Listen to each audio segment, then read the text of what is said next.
Why is it I do what I do? You know, that question is difficult to give a straightforward answer to, but the simplest way I would answer, I think, is that I'm here because that's where God has me. I'm doing what I think God has led me to. I could be a mathematics and chemistry teacher, which, by the way, I did and thoroughly enjoyed when I said I was a teacher.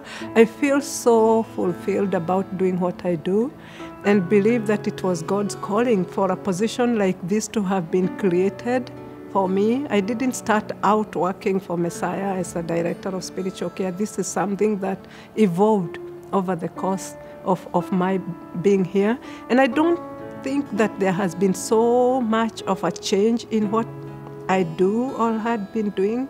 Listening to people and being with people, to have that focus and emphasis on listening to people's stories, which is a delight. Listening to the stories of broken people hasn't been new with my coming here. And it's not so much that I enjoy the brokenness of the people, but that I can be there to hear their stories as they tell what's going on. It's something that I surprised myself with. I've mentioned brokenness in various ways, and it's expressed through some of the ways that people present themselves here. Listening to some of the stories, we see some needs that are unmet. For example, people who really need to be engaged in meaningful employment, but cannot for various reasons. Perhaps they don't have the skills. Others have some backgrounds that make it very difficult for them to be engaged. Others have struggles with addictions. Others just haven't had anyone that can lead them or mentor them along the way to show them that there is another path. We actually also have a lot of elderly people that live in this area that are isolated and have issues that they deal with, like mental health issues, isolation from family because of conflicts that have happened, or just that they are alone and used to be with others and now they can't be because they had to move maybe to an elderly living apartment far from home, or issues around poverty that have made it just necessary for them to be just in those places that they are. I love to read, I love to write, but my, if I would say the modus operandi, the way that I like to work is practice, practice my ministry, but also get some time to reflect on that. But in a busy environment like this, or in a place where there's so much that I see needs to be done, I neglect that reflection part. So it felt like God saying to me, I'm going to give you this gift.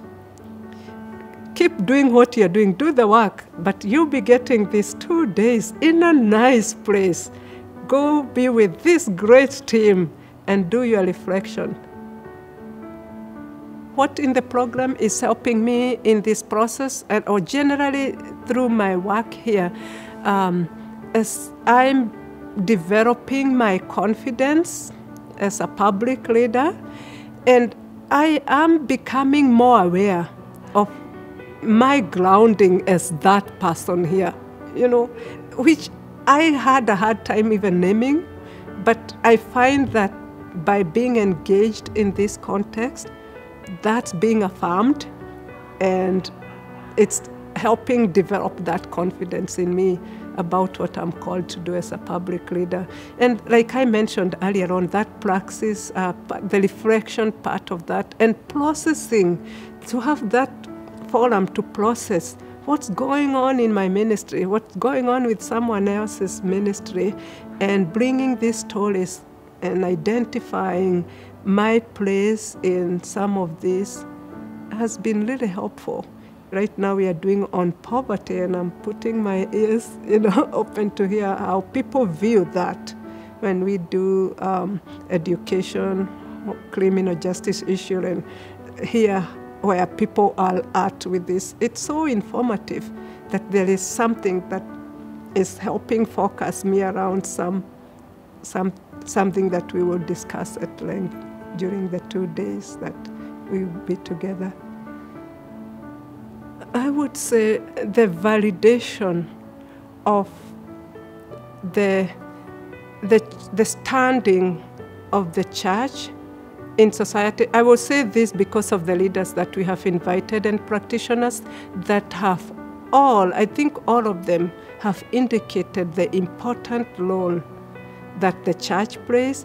And in this day and age, for that to come so strongly from the leaders has been something that has really been needed. But to hear from leaders that there is still an overwhelming support or validation of the work that leaders, Christian leaders, religious leaders, play in society has been really helpful.